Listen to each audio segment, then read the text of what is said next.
Okay, Velmanette, and Jim Vogel has been representing you very well at these meetings, we have to say. We adore him. He's been here from the beginning. And we also want to say a prayer for you, for divine protection for you. I'm sorry, I apologize, everybody, that I have to do this. For divine protection for you. And we are so glad that you're here. And this is a group of people from all walks of life, from all religions and ethnicities. Like the library, this is an open, safe space, and we want to protect that as we do the libraries. Well, first of all, I just want to thank the comptroller because I did write him, and I asked for an audit of the library. And obviously, he's going to know a lot more about what the needs are when he does his own audit. So I'm very, very thankful to him for agreeing to do that. The other issue for me is the libraries are very much a part of the educational system. So it's not a separate issue for me.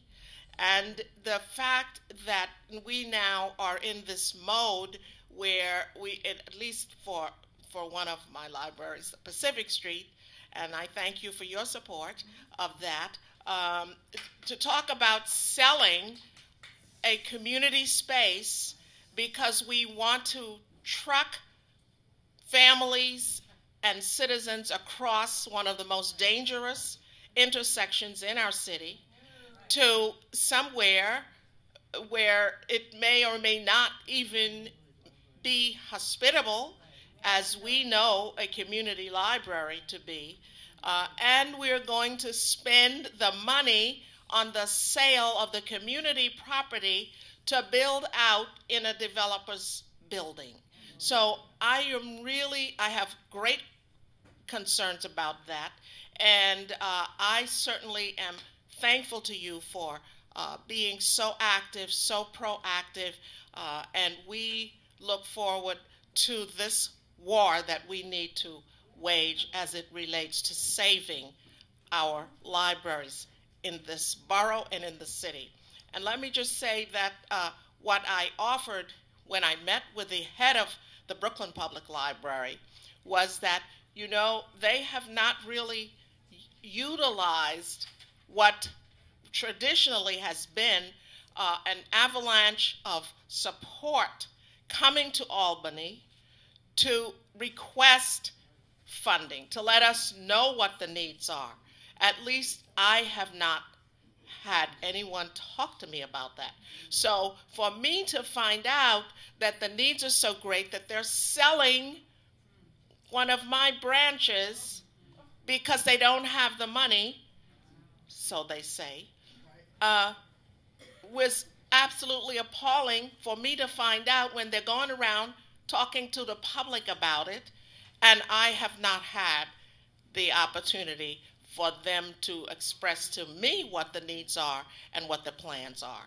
So I feel a sense of betrayal at this point in time, and it's not just for me, it's not a personal thing for me, it is a betrayal of our responsibility to the citizens that we serve.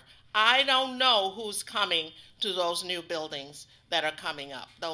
I don't know them. They are not yet my constituents at all. I am responsible to and for the people that I currently represent. And I would like to know that now and into the future, we are going to continue to have a strong library system that serves all of the people. So I thank you, and certainly I'm looking forward to us working together to make this happen. I want to recognize Renee Collymore, our district leader. She's here today. And for those of you who were out yesterday, thank you very much. I didn't get to join you, but it wasn't because when people say to me, oh, they may say something that we don't like to hear, and they may do something outrageous. And I said to them, I've done some outrageous things myself. I understand the movement. That's what you have to do when you want people to listen to you. So go ahead, do the outrageous, and let us work with the comptroller while you continue to do the outrageous so we can make sure they're listening from all sides. So thank you. Hi, my name is Clara Edmond. I'm from Manhattan.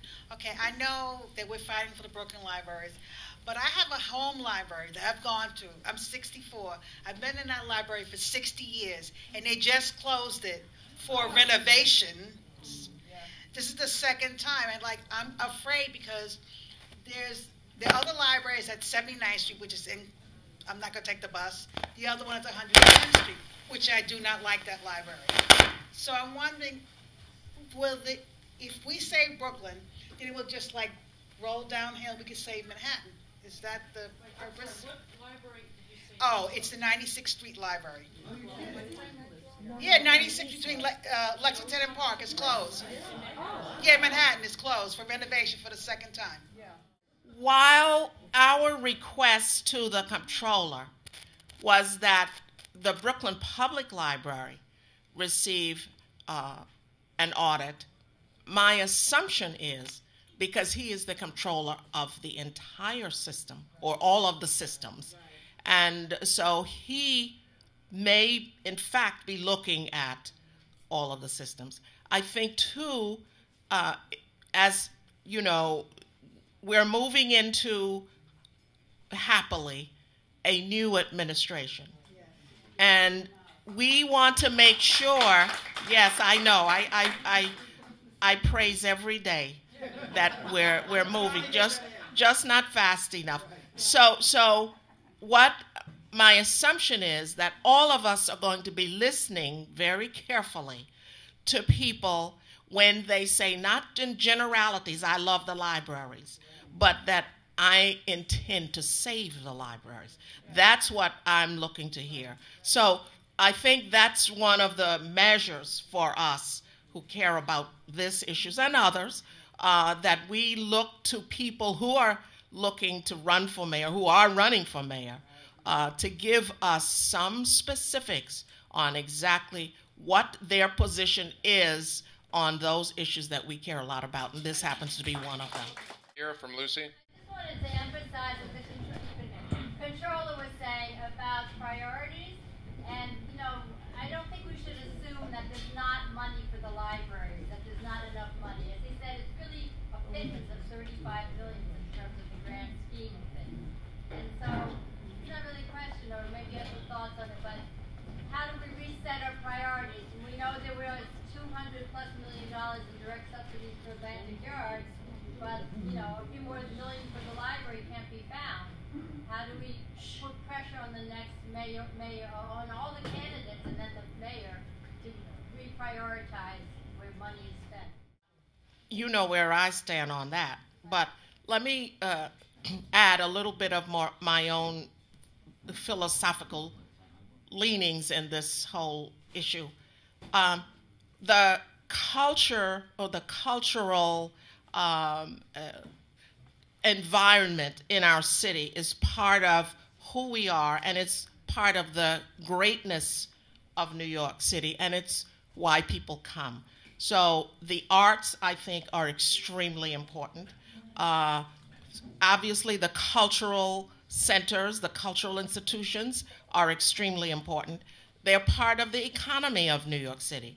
So that if we underplay them or try to privatize them or sell off the properties, I think we are doing a disservice to our city. And secondly, there is so much potential in our cultural institutions for young people. We need to begin to build the next generations of people who appreciate the culture the same as we have. And so we can employ young people in the cultural institutions. They do it very well, and we have not done enough of it. I've been a great proponent of state funding that is targeted to cultural institutions to do all kinds of youth apprenticeships and internships, those kinds of things where we can actually employ young people.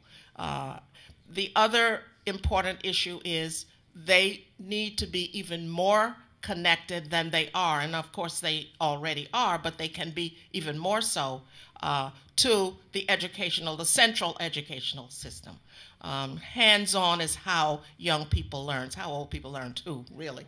But for sure, we can do much more to integrate our educational systems to make it a community of learning for young people in particular. So there are a number of reasons for me why we should be putting more of our public investment in this economic engine that is so central to our city. So I totally agree with you.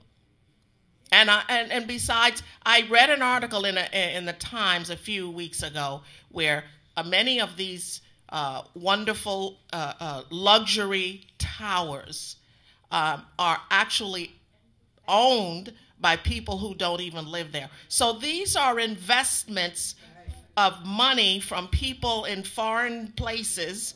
They are not there for residential purposes, and so it is a misnomer that this is really generating all of this economic activity. So I just want to put that out there as well.